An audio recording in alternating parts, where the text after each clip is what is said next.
자, 이번 시간부터는 법규 해보도록 하겠습니다. 요게 한 3년, 4년 전까지는 은행FP 법규가 아주 간단했어요. 수신 파트가 있었고, 그 다음에 이제 여신 파트가 있었고, 보험 파트가 있었습니다. 그 다음에 정권 파트가 있었고, 그래서 여기에서 한 10문제 나왔고, 요거 합쳐가지고 5문제 이렇게 나왔었거든요. 보험 파트는 뭐 아주 기본적인 거, 뭐 언제까지 뭐 계약을 해지할 수 있다는 등 아주 뭐 간단한 거. 정권은 양은 조금 되었는데 우리 뭐 아시다시피 이 자본시장법이라는 이 굉장히 그 어마어마한 법이 하나 탄생했지 않습니까? 2009년도죠. 그래서 이게 물경 조문이 450개 가량 되는데 그거 중에서 가장 기본적인 것들만 요게 해가지고 예전에는 이렇게 구성이 되어 있었어요. 그래서 요거 한 6문제, 요거 한 4문제 뭐 이렇게 했거든요. 근데 이게 어느 날 그 한 3년 되었나? 이게 갑자기 싹 다 없어지고 지금 여러분들 목차를 보시면 아시겠지만은 민법의 기본 이론, 그 중에서도 재산법이 있고 가족법이 있는데 여기에서 아주 간략간략하게 이건 뭐 기초라고 해야 됩니까? 아주 뭐 기본적인 거를 소개하고 있고 또 상법 중에서는 주식회사법 요것도 간략하게 소개하고 있고 그 다음에 무슨 뭐 은행법, 그 다음에 중요한 약관법, 그 다음에 자본시장법은 그대로예요. 오히려 더 상세하게 됐어요. 이게 굉장히 만만치 않은 법인데 제법 중요한 거는 많이 그 소개를 하고 있습니다. 뭐 이런 식으로 해가지고 그 목차 한번 잠시 보시겠습니까? 제일 앞에 그 제3편 FP 기본법규 해가지고 1장부터 해가지고 민법, 상법, 은행거래기본법 해가지고 수신업무, 여신업무, 약관 뭐 그다음에 신탁법. 신탁법은 별로 시험이 안 나와요, 사실은. 신탁법도 소개하고 있고. 부동산 신탁, 그 다음에 금융소비자, 또 은행법이 또 나오죠. 또 중복적으로 나오고, 자본시장법이 또 나오고, 여신전문금융업법 해가지고 우리가 이제 카드 같은 거, 요거는 출제가 한 문제인데요. 그럼 이혼상소, 가족법 나오죠. 주식회사, 뭐 합병 같은 거 또 나오고, 그래서 막 또 중복이 되어 있습니다. 넘겨보시면 개인회생제도, 뭐 굉장히 양은 많은데 한 문제 정도 나오거든요. 뭐 이런 식으로. 그 다음에 자금 세탁 방지 해가지고, 종잡을 수가 없어요. 너무 여러분들이 그 은행에서 업무 보시는 것 중에 조금씩 관련 있는 것들 있지 않습니까? 그거는 다 몰아놨어요. 그래서, 상당히 공부하기가 어렵게 되어 있습니다. 그리고 이제 강의를 해보면, 여기 책에 있는 것만 단편적으로 여러분들한테 강의해가지고 되는 부분이 있고 그런 거는 뭐 간단하게 넘어가면 되죠. 뭐 그냥 밑줄만 긋고 가면 되는데 어떤 것들은 사전에 여러분들한테 좀 기초 지식이라고 해야 되나 선결 문제 그런 것들을 조금 설명드려야 되는 게 있거든요. 그러면 또 이제 시간이 조금 요하게 되고 그래서 강의하는 것도 상당히 그 어려운 과목 중에 하나입니다. 이게 그래서 하여튼 예년에는 이 은행 FP 법규 파트가 상당히 공부하기가 편했는데 지금은 여러분들은 상당히 이게 좀 골치 아파졌다. 그렇게 생각하시면 됩니다. 뭐 그게 어쩔 수가 없죠. 뭐 여러분들 다 마찬가지니까. 그래서 그리고 이제 그 공부하시다 보면은 특히 이제 민법 같은 거는 그래도 의외로 그래도 조금 재미있는 요소도 있거든요. 그래서 우리가 왜 이 민법을 공부해야 되는 거니까 일반법이라 그래가지고 다른 법의 규정이 없으면은 결국은 민법으로 해결해야 됩니다. 그러니까 여러분들이 민법에 대한 일반 기초 지식 정도는 아시는 게 좋습니다. 그래서 그렇게 생각하시고 편하게 가도록 합시다. 자, 뭐 구체적인 거는 관련되는 부분마다 이제 말씀드릴 거고 바로 강의를 시작해 보도록 하시죠. 자, 165페이지 1절 민법의 기본 이해 나가 보도록 하죠. 자, 민법의 개념 해가지고 요거는 우리가 이제 법이라는 것은 권리 의무를 이야기하는 겁니다. 그래서 요거는 이제 민사와 관련되는 거죠. 민사와 관련되는 게 뻔하죠. 우리가 이제 재산 관계를 형성할 수가 있고, 그 다음에 가족 관계를 형성할 수 있죠. 이런 관계에서 발생하는 권리 의무에는 어떤 게 있느냐? 그거 공부하는 게 민법이란 말이죠. 예를 들어 가지고 상법 같은 경우에는 어떻게 됩니까? 요거는 이제 상인들의 상행위를 이제 규제를 하는 거죠. 근데 요 민사에 관한 요 재산 계속 관계는 요거는 모든 재산 관계, 모든 가족 관계를 다 이거는 이거는 포섭하는 거거든요. 근데 요 재산 관계 중에서도, 그러니까 요거는 모든 관계고, 이거는, 모든 사람이 다 적용이 되는 거죠. 모든 사람이. 근데 요거는 모든 사람이 아니고, 그 사람들 중에서 상인들만 규율을 하는 거죠. 그 다음에 모든 행위가 다 규율되는 건 아니고 상행위만 규율하는 거죠. 그러니까 이 상법은 우리가 민법에 대해서 특별법이다. 근데 이렇게 이야기하는 거죠.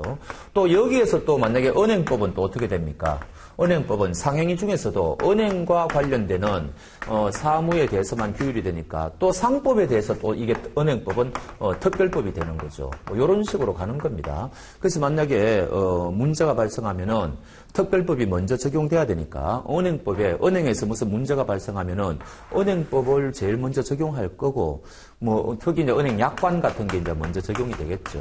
그다음에 여기에 관련되는 규정이 없으면은 상법으로 올 거고 상법에 보니까 규정이 없으면은 결국은 이제 민법으로 온다 이렇게 되는 거죠. 그래서 우리가 민법을 공부해야 된다. 그래서 우리가 민법을 일반법이다 이런 이야기를 하죠. 이건 이제 특별법이다. 자, 그래서 1번의 민법의 개념 첫째 줄, 우리 생활관계 가운데서 제가 밑줄 그으시라는 것만 밑줄 그으십시오. 이런 거는 밑줄 끊는 게 아닙니다. 시민적, 민사적 법률관계를 규율하는 일반사법이다. 그런 게 나오죠. 그래서 이런 거를 일반법. 그 다음에 일반법 중에서도 사법입니다. 우리가 법을 갖다가 크게 규율하면은 이대별하면은 사법하고 공법 관계로 바꿀 수가 분류할 수가 있어요. 근데 요거 양자 구분하는 게 결코 쉬운 건 아닙니다. 이제 대개 사법은 대등한 관계라고 생각하시면 돼요. 공법은 뭔가 좀 수직적인 관계다. 예를 들어가지고 뭐 세금을 낸다든지 뭐 형벌을 뭐 가한다든지 이런 거는 수직적인 관계죠. 그러나 우리가 매매 계약을 체결한다든지 이런 거는 대등한 관계죠. 여기서 문제가 발생하면은 이거 어떻게 됩니까? 요거는 이제 민사법정으로 가야 되는 거죠. 요거는 어떻게 됩니까? 행정법원으로 가든지 또는 형벌 같은 거는 형사법정으로 가야 되겠죠. 그래서 이제 규율하는 곳이 다르거든요. 그래서 이게 사법이냐 공법이냐 이제 이런 걸 우리가 구분하는데 뭐 이런 것들은 전형적으로 이제 사법 관계죠. 우리가 지금 공부하고 있는 거는 사법 관계다. 공법 관계라는 것은 무슨 행정법 그 다음에 뭐 헌법도 포함될 수가 있고, 그 다음에 형사소송법, 뭐 이런 거 있죠. 형법, 이런 것들이, 공법 관계입니다. 그런 말이 나오고. 자, 그 다음에 민법은, 여기 이제 재산법은 요게 물권법이라는 게 있고, 그 다음에 채권법이라는 게 있어요. 그래서 이게 법이라는 거는 권리 의무 관계를 기속시키는 거라 그랬잖아요. 근데 이 권리 중에서 이 사람이 물권을 가지고 있느냐, 채권을 가지고 있느냐, 재산법은 둘 중 하나입니다. 그래서 나중에 나오지만 물권은 우리 민법이 8가지를 인정하고 있죠. 그러나 채권은 당사자가 이제 계약을 맺는다든지 법에서 인정하는 게 다양하니까 요거는 굉장히 정해지지 않았겠죠. 뭐 그런 이야기를 하고 또 가족법은 굉장히 다양하죠. 뭐 상속, 혼인, 친권 등등 굉장히 뭐 유언 굉장히 다양합니다. 그래서 물권법, 채권법이 있고요. 그 다음에 요 양자에 공통되는 거 있죠. 만약에 누가 이런 권리를 가지느냐, 그거를 물권법에도 누가 물권 가지느냐, 누가 채권 가지느냐, 이런 거를 물권법에도 규정하고 채권법에도 규정하면은 법 조문수가 늘어날 거 아닙니까? 그래서 요 양자에 공통되는 것을 우리가, 민법 총칙이라 해가지고, 제일 앞에 해놓았어요. 그래서 민법 총칙이 있고, 물권법이 있고, 채권법이 있고, 그 다음에 가족법은 또 거기 어떻게 되어 있습니까? 친족, 상속으로 구성이 된다. 그래서 친족 관계, 그 다음에 상속 관계, 이렇게 5편으로 민법이 규율되고 있습니다. 요런 걸 우리가 공통적인 것을 앞에 몰아넣는 것을 판택텐 시스템이다. 그래가, 크게 봐가지고 이 법이라는 것은 2가지 계통이 있어요. 하나는 대륙법계가 있다. 이렇게 하고, 요거의 원조는 이제 독일이죠. 독일 로마법, 게르만법 이런 거고요. 그 다음에 이제 영미법계다 그래가지고 요 대륙법은 성문법을 우선으로 합니다.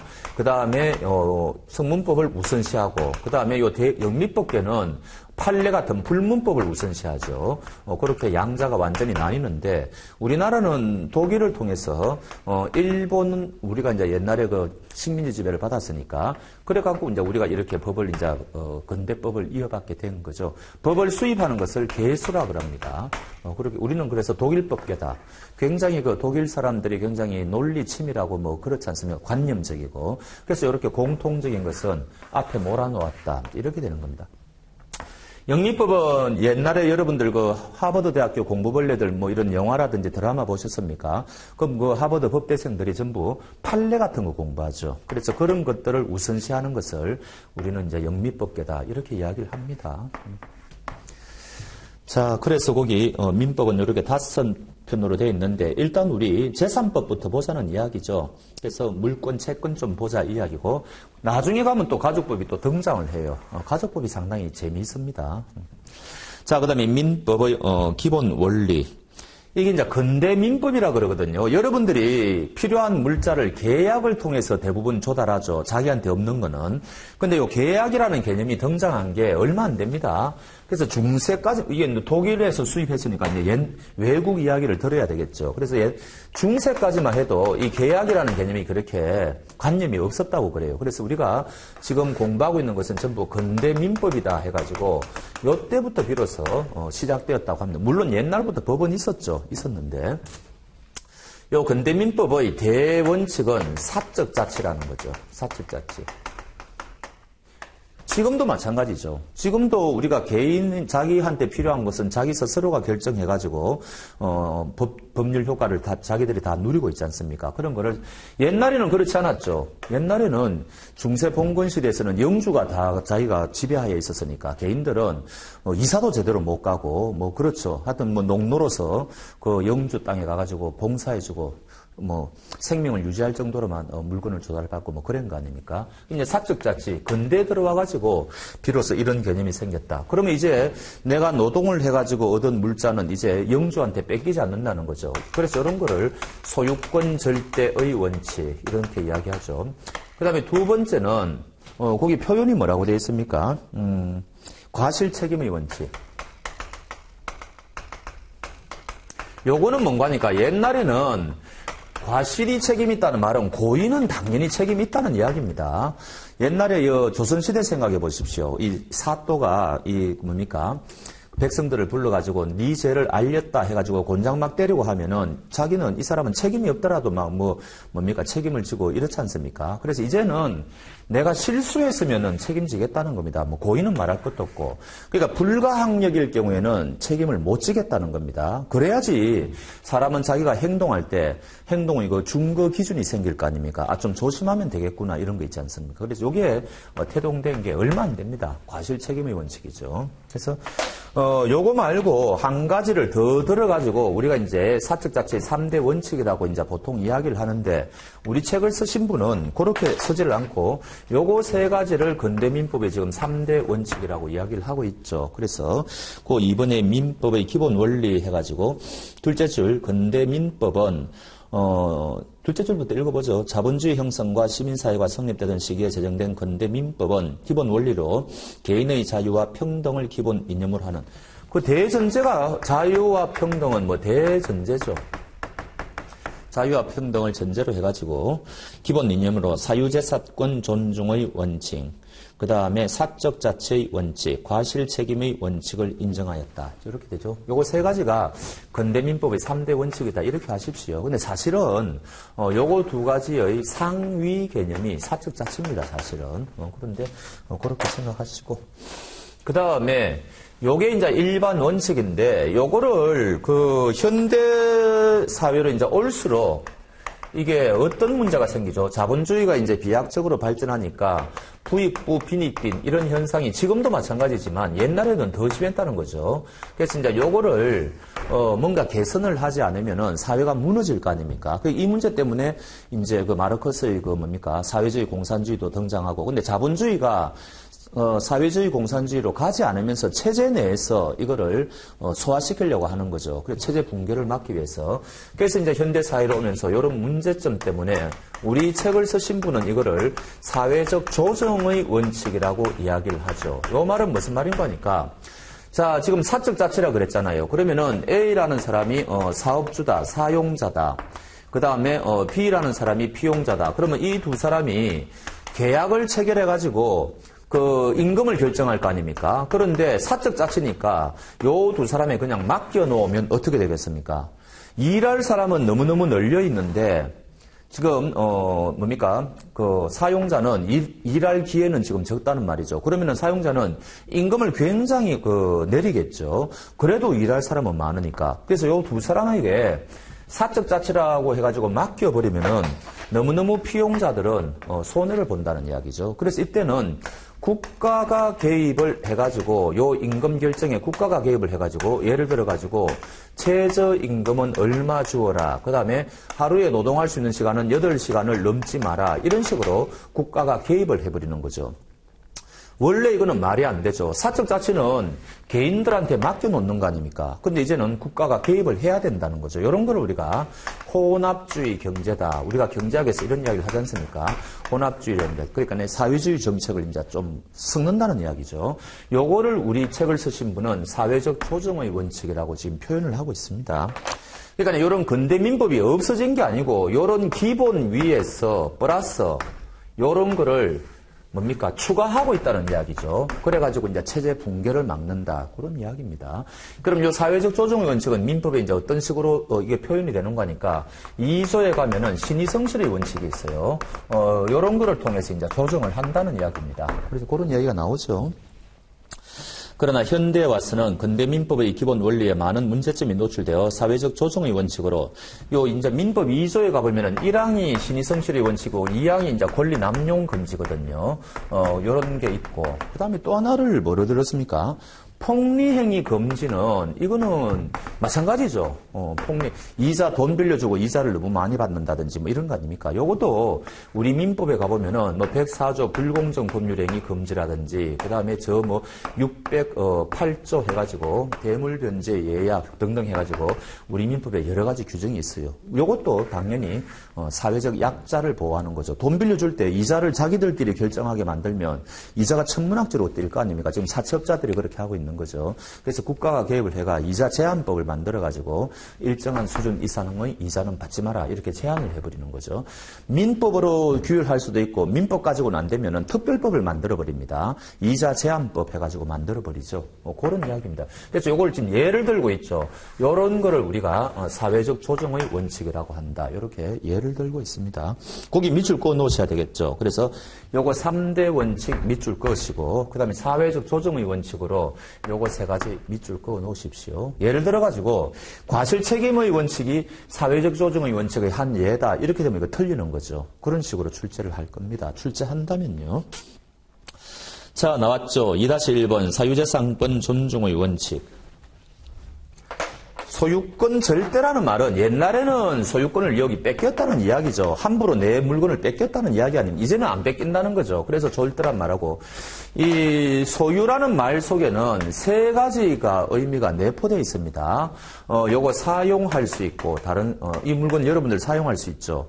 그다음에 빌려 가지고 임대료 같은 거 받을 수 있지 않습니까? 수익 올릴 수 있고 그다음에 돈이 필요하면 아예 부동산 같은 거를 팔 수도 있죠. 그런 거를 처분이라 그럽니다. 그래서 물권법에 가보면은 이 소유권의 내용이 나와 있어요. 그 이야기죠. 211조. 소유자는 그가 소유하는 물건을 누구의 간섭도 받지 않고 사용 수익 처분할 수 있다.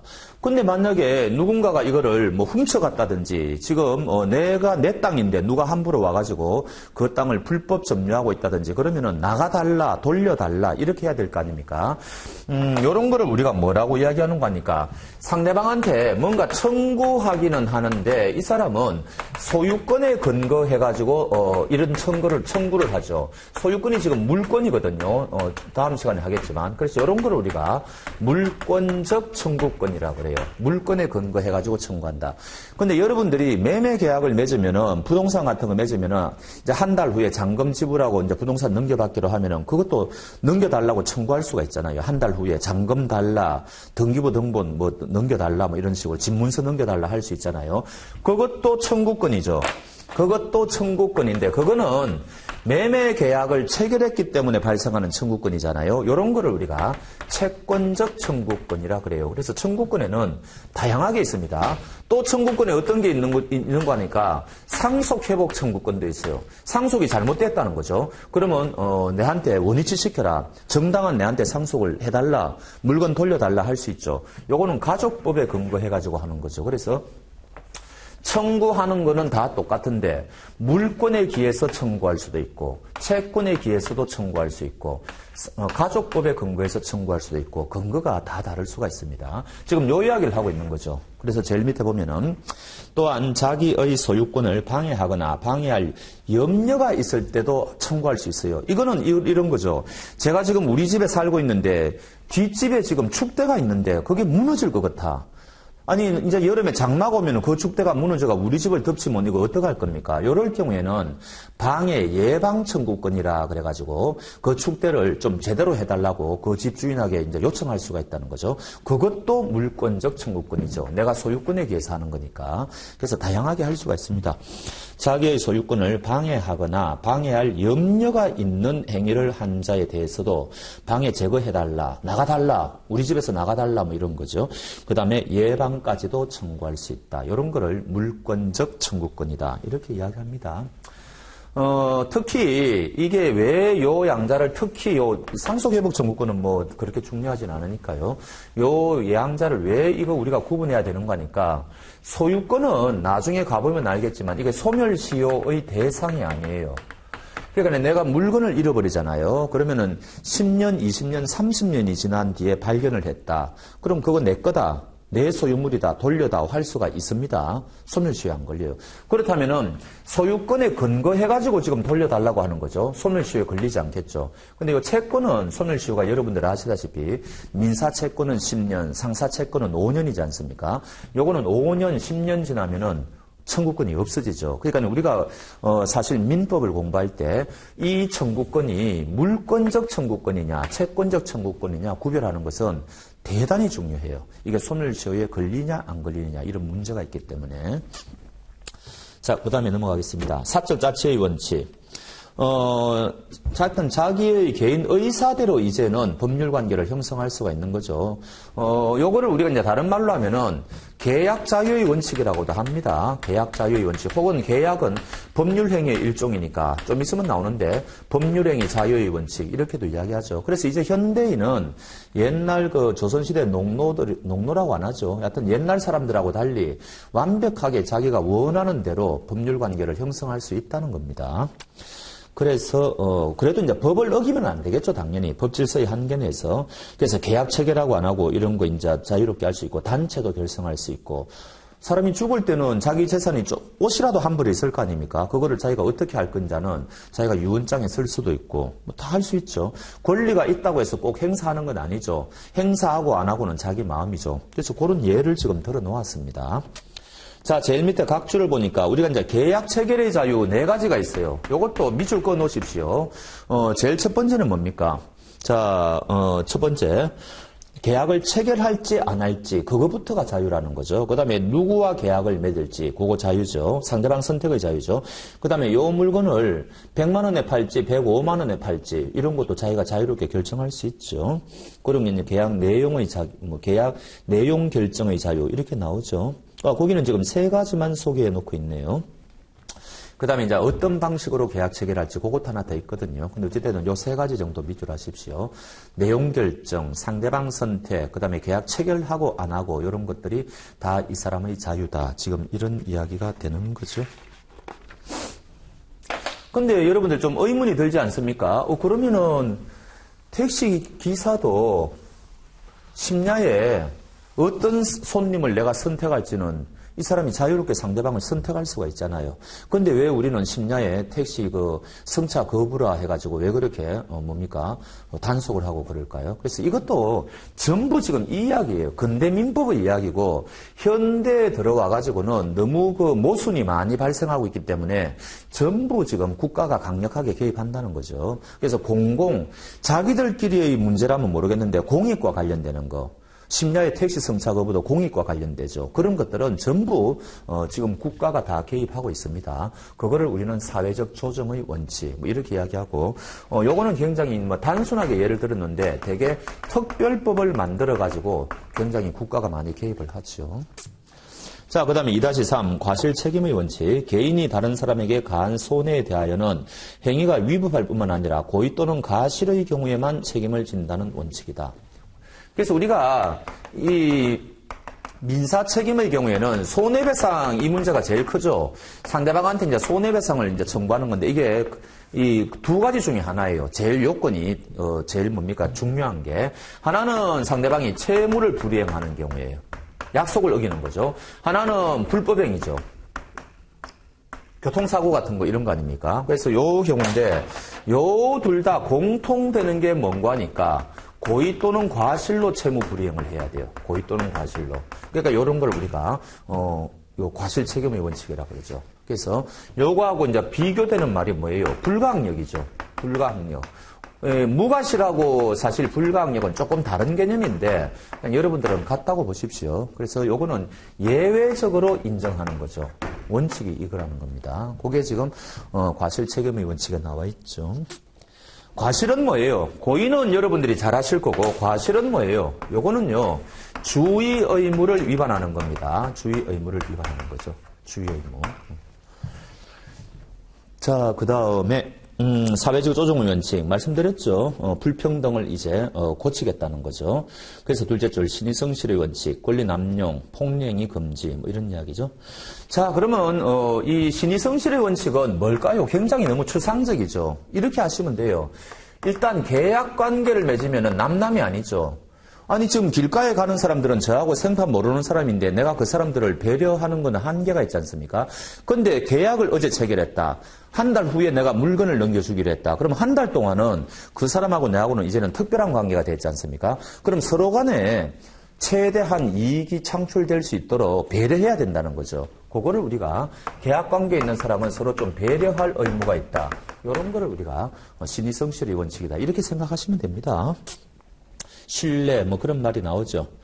그 민법 2조 1항 해가지고 민법은 해가지고 법률관계 당사자는 상대방의 이익을 고려하여 형평에 어긋나거나 신의를 저버린 내용 이렇게 규정하고 있다라고 돼 있는데 이거 아닙니다. 민법 2조 1항은 신의에 쫓아 성실하게 뭡니까? 권리를 행사하고 의무를 이행해야 된다. 이렇게만 딱 돼 있지. 이런 말은 없어요. 요거는 판례가 신의성실의 원칙을 해석한 겁니다. 근데 마치 2조 1항에 이렇게 규정이 돼 있는 것처럼 이 책을 쓰신 분은 서술하고 있는데 천만의 말씀입니다. 민법 2조 1항 한번 가보십시오.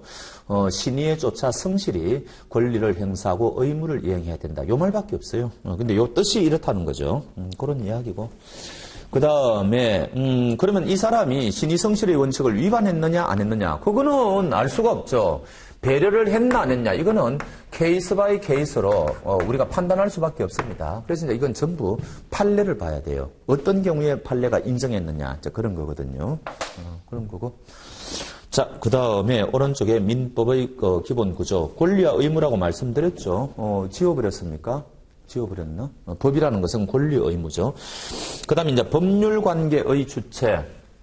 요거는 뭔고 하니까, 지금 우리가 이제 민법이라는 것은 권리 의무 관계를 규율하는데, 누가 그러면 도대체 이런 권리와 의무를 가지느냐, 이런, 요거를 조금 법적인 용어로 권리 능력이라고 그래요. 이제 법은 능력이라는 말을 붙입니다. 그래서 누가 권리의 주체가 될 수가 있느냐, 이 이야기죠. 뻔해요.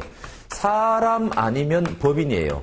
법인은 우리가 눈에 안 보이는 거죠. 그런데 이 법인이, 최초의 법인이 1600년도에 동인도 해사라고 이제 다들 이야기하거든요. 그래서 자본주의가 비약적으로 발전하게 된 결정적인 원인은 사람이 법인 제도를 만들어냈기 때문이다. 이렇게 이야기하는 사람도 있습니다. 개인이 할 수 있는 일은 굉장히 한계가 있지 않습니까? 근데 이렇게 단체를 만들어가지고 하니까 너무너무 이제 효율성이 올라가더라는 이야기죠.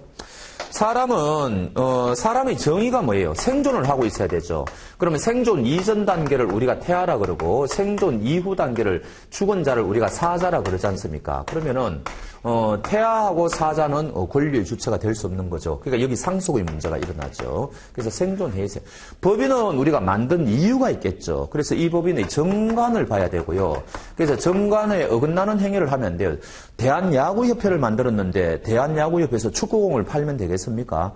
목적에 위배되는 거죠. 그 다음에 법률의 규정에 위배되면 안 되는데 요거는 그렇게 중요하지 않아요. 그래서 하여튼 법인은 이런 제한을 받습니다. 권리의 주체가 될 수는 있는데 그래서 우리가 권리의 주체는 둘 중 하나입니다. 사람 아니면 법인이다. 이런 이야기를 하죠. 그래서 법률관계 주체 둘째 줄에 있죠. 자연인과 법인. 자연인은 생존하는 동안, 법인은 일정한 법정 요건을 구비한 경우. 자, 뭐 단체를 만들었다고 해서 다 법인이 됩니까? 요 법인이 되기 위해서는 4가지 요건이 필요한데 그거는 우리 책에 서술이 안 돼 있으니까 다 필요 없고 설립 등기를 해야 돼요. 우리가 이게 법인인지 아닌지 알 수가 없죠. 이게 추상적이니까. 그러니까 등기부를 통해서 공시를 하는 겁니다. 그래서 설립 등기를 해야 돼요. 그래야 법인으로 인정을 해준다는 이야기죠. 그 이야기고. 그 다음에 정관으로 정한 목적의 범위 내에서 권리 능력을 갖는다. 그런 말이 나오죠. 자, 그 다음에 법인은 설립 시부터 청산 종결 시까지 권리 능력을 갖는다. 그런데 회사가 파산 지경에 이르렀다. 그럼 이 회사가 이제 없어지는 소멸 단계가 사람은 그냥 바로 사망하면은 권리의 주체를 상실하죠. 그런데 법인은 절차를 거쳐야 되죠. 일단 활동을 정지해야 돼요. 요거를 해산 단계라 그러고 그 다음에 재산 정리가 있어야 됩니다. 요거를 청산 단계라 그래요. 그래서 법인은 해산과 청산 절차를 다 거쳐야만 비로소 소멸된다. 이제 이런 구조를 갖고 있다는 겁니다.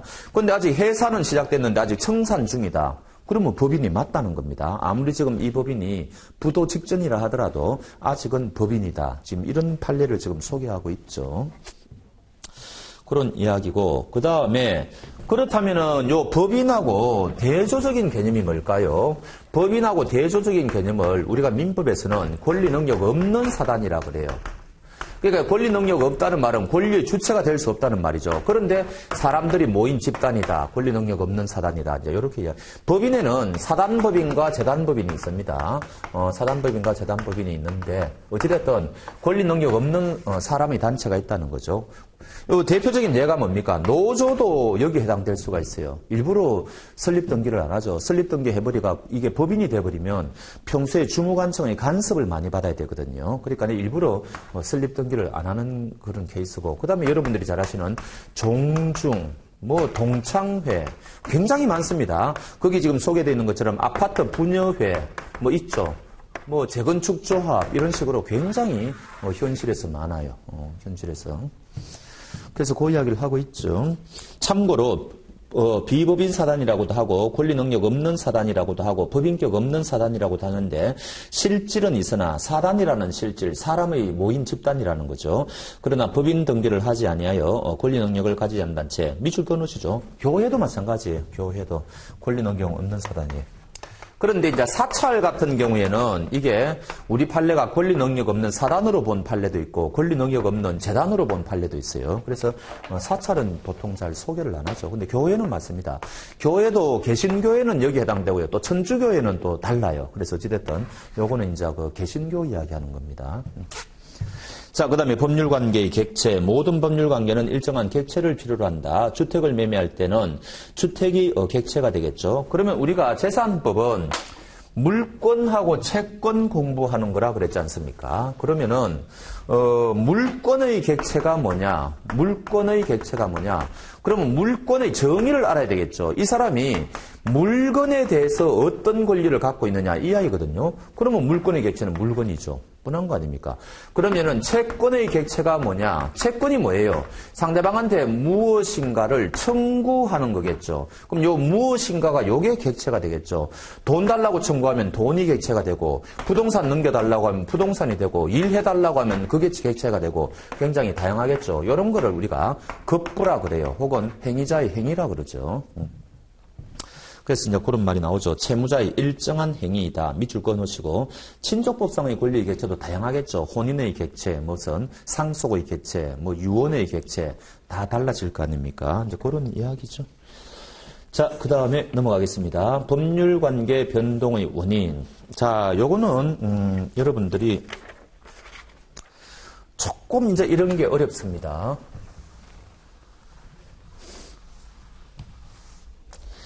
이 A와 B가 이 사람이 주택을 매도한다고 생각합시다.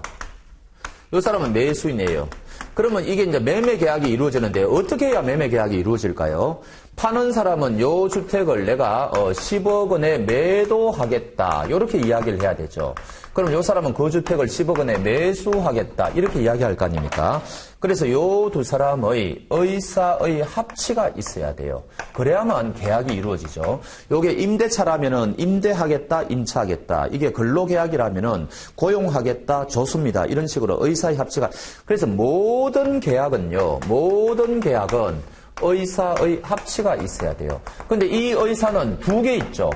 하나는 먼저 제의하는 사람, 요거를 우리가 청약이라는 의사 표시라고 이야기를 하고 상대방이 오케이 그러죠. 요거를 승낙이라는 의사 표시라고 이야기를 해요. 그래서 모든 계약은 두 개의 의사 표시가 합치돼야 된다.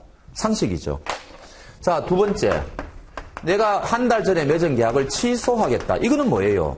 취소를 해버리면 그 계약은 무효가 되어버리죠. 그 계약은 처음부터 무효가 돼요. 처음부터 무효가 돼요. 자, 이건 어떻게 돼요? 내가 일방적으로 이야기를 했는데도 불구하고 법률 관계가 바뀌었지 않습니까? 그래서 요거는 일방적으로 했다는 말은 이게 의사 표시가 하나라는 이야기예요. 요 위에 거는 두 개인데 이렇게 의사 표시가 한 개라는 것을 우리는 단독행위라고 그래요. 그러면은 요거는 지금 제가 말씀드리고 싶은 것은 밑에 것은 단독행위, 요 위에 거는 계약이죠. 근데 요 양자의 공통점이 뭐예요? 요거는 의사표시가 두 개, 요거는 의사표시가 한 개죠. 그래서 요 양자를 합치는 상위 개념을 독일학자들이 만들어냈는데 그거를 우리가 법률행위라고 그래요. 그래서 요거는 현실에서는 쓰지 않는 학문적인 이야기인데 요 용어를 만들어내니까 학문 공부하는데 굉장히 편리하더라는 거죠. 이 독일학자들이 굉장히 정밀하지 않습니까? 그래서 앞으로 법률행위라는 말이 나오면 아, 이거는 의사표시가 있는 거다. 두 개 있으면 계약, 한 개 있으면 단독행위. 이렇게 딱 머리 들어오셔야 됩니다. 여기에서 이제 많은 게 파생이 되죠. 이게 행정법으로 가면은 이게 행정행위가 되고, 이게 민사소송법으로 가면은 여기서 소송행위가 되고, 이런 식으로 파생이 되는 거예요. 그래서 이 법률행위라는 개념은 모든 그 행위의 가장 기본이 되는 행위입니다. 아주 중요한 개념이에요. 그러면은 요 이제 매매라는 법률 행위를 했기 때문에 요 A와 B는 지위가 바뀌었죠. 요 사람이 어제까지는 주택 가지고 있었는데 이제 한 달 후에 주택 넘겨주면 소유권이 일로 넘어가지 않습니까? 그래서 이제 변동이 일어난다는 이야기입니다.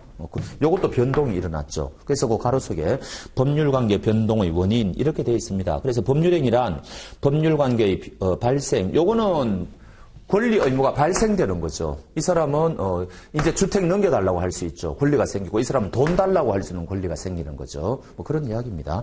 발생, 변경 같은 거는 뭐 내용을 바꾸는 거고 소멸은 돈 갚아버리면 이제 소멸이 되겠죠. 이런 거를 목적으로 하는 행위다. 그 행위의 주된 요소는 의사표시인데 요런 먼저 청약하는 거 요런 거 있죠. 요런 거를 우리가 법률 사실이라 그래요. 조금 이제 용어가 막 나오죠. 법률 사실이라 그럽니다. 개개의 사실을 법률 사실이라 그래요. 그래서 법률 사실은 의사 표시다. 우리가 은행 예금도 마찬가지죠. 고객이 와가지고 1억 원 예금하겠다. 이게 청약이죠. 은행이 고맙습니다 하는 거를 승낙이죠. 그러면 어떤 계약이 맺어집니까? 예금 계약이 이루어지죠. 그런 식입니다. 자, 이와 같이 의사표시는 법률행위의 필요 요소이다. 그래서 법률행위를 할 때는 반드시 의사표시가 있어야 된다. 이런 이야기죠. 자, 그 다음에 의사표시가 일치하지 않는 것을 스스로 알면서 하는 의사표시를 비진의 표시라고 합니다. 이런 경우에는 굉장히 어려운 이야기인데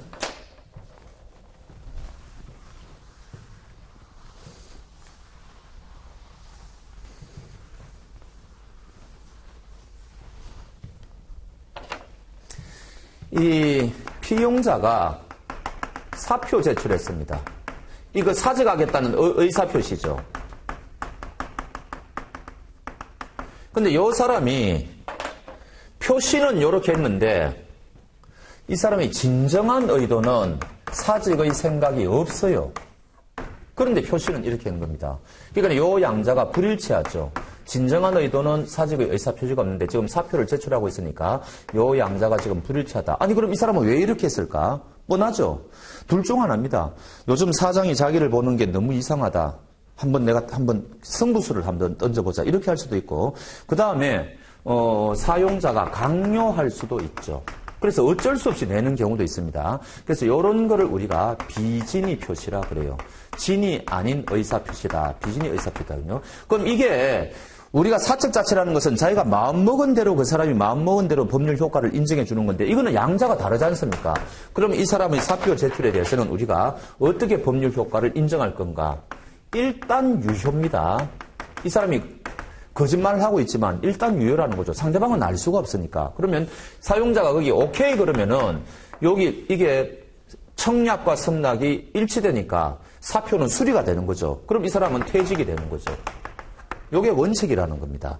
그래서 비진의 표시라고 하더라도 원래는 이 사람이 의사 표시한 거는 일단 유효입니다. 일단 유효.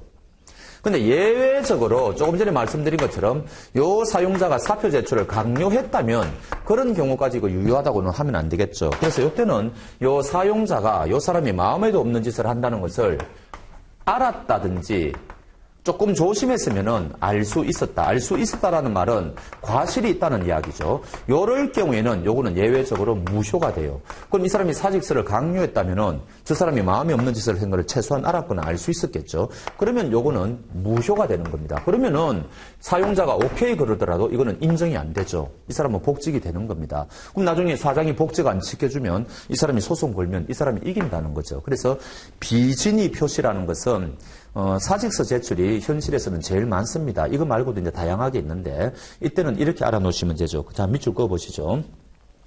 원칙이다 해가지고요. 표시한 대로 효과가 발생하는 게 원칙이다. 다만 상대방이 표의자의 진위를 알고 있었던 경우, 비록 알지 못했다고 하더라도 보통 사람이라면 표의자의 진위를 알 수 있었을 거라고 인정될 때 이때는요. 무효가 됩니다. 요 두 가지를 꼭 알아놓으십시오. 요거를 우리가 뭐라 그래요? 의사와 표시의 불일치라고 그러죠. 그래서 요거는 의사와 요 사람의 의사와 요 사람의 표시가 불일치하는 경우다. 이 이야기죠. 근데 요거하고 다른 게 그 밑에 있는 사기강박이에요. 자, 거기 보시면은 또한 거래의 상대방 또는 제3자의 사기강박에 의해서 의사표시를 할 때는 하자 있는 의사표시라는데 요거는 두 가지가 있어요. A가 지금 물건을 매도하겠다. 그래서 상대방 B가 그거를 매수하겠다 해가지고 매매 계약이 체결됐는데 나중에 알고 보니까 요 B라는 사람이 A에게 사기를 쳤다는 거죠. 또는 강한 협박을 했다는 겁니다. 그럼 이 사람은 어떻게 되겠어요? 사기나 강박을 당해가 이 사람이 진정한 의도가 1억에 10억에 이거를 매도하겠다고 지금 생각을 했는데 상대방한테 표시한 거는 10억에 팔겠다고 이야기한 거 아닙니까? 그런데 이거는 왜 문제가 되는 거니까 원래 사적 자체라는 것은 요 진위가 자유롭게 형성이 돼야 되는데 상대방의 사기 강박 때문에 이게 형성이 됐죠. 그러니까 이 사람이 의사를 형성하는 과정에 이거는 문제가 있는 겁니다. 요 양자 자체는 일치하죠. 요거는 요 양자 자체가 불일치하죠. 근데 요거는 양자가 일치하죠. 그래서 요거는 우리가 거기 적혀 있는 것처럼 요런 거를 하자 있는 의사 표시라 그래요. 그래서 상대방이 사기 강박을 하지 않습니까? 요거는 110조 1항이라 그래가 A는요, 무조건 취소가 가능해요. 이 계약 취소할 수 있습니다. 없애버릴 수 있단 말이죠. 근데 또 이럴 수가 있죠. 지금 A와 B 사이에 매매 계약이 이루어졌는데 왜 이런 매매 계약이 이루어졌느냐? C가 A에게 사기 강박을 한 겁니다.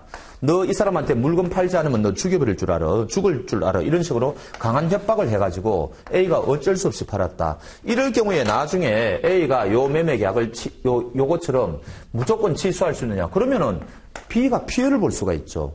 B는 이 두 사람 사이에 이런 일이 발생했는지 안 했는지 알 수도 있고 모를 수도 있지 않습니까? 그래서 이때는 요 상대방 B가 요거하고 똑같아요. 요 사람이 사기 강박을 했다는 사실을 알았다든지 알 수 있어야만 비로소 A는 요 매매 계약을 취소할 수가 있어요. 요거를 우리가 제3자에 의한 사기 강박이라 그래요. 그래서 사기 강박은 두 가지 종류가 있다는 거죠. 그거 있죠. 읽어봅시다. 요런 거를 하자 있는 의사표시라고 하고 상대방의 사기 강박에 의해서 의사표시했을 때는 표의자는 언제든지 취소. 그러나 제3자의 사기 강박에 의해서 의사표시일 때는요. 의사표시의 상대방이 제3자의 사기 강박의 사실을 알았거나 알거나 알 수 있었을 경우에 하나여 취소한다. 차이점 아시겠죠? 조금 중요한 거를 했습니다. 이번 시간에는 여기까지 하도록 하겠습니다.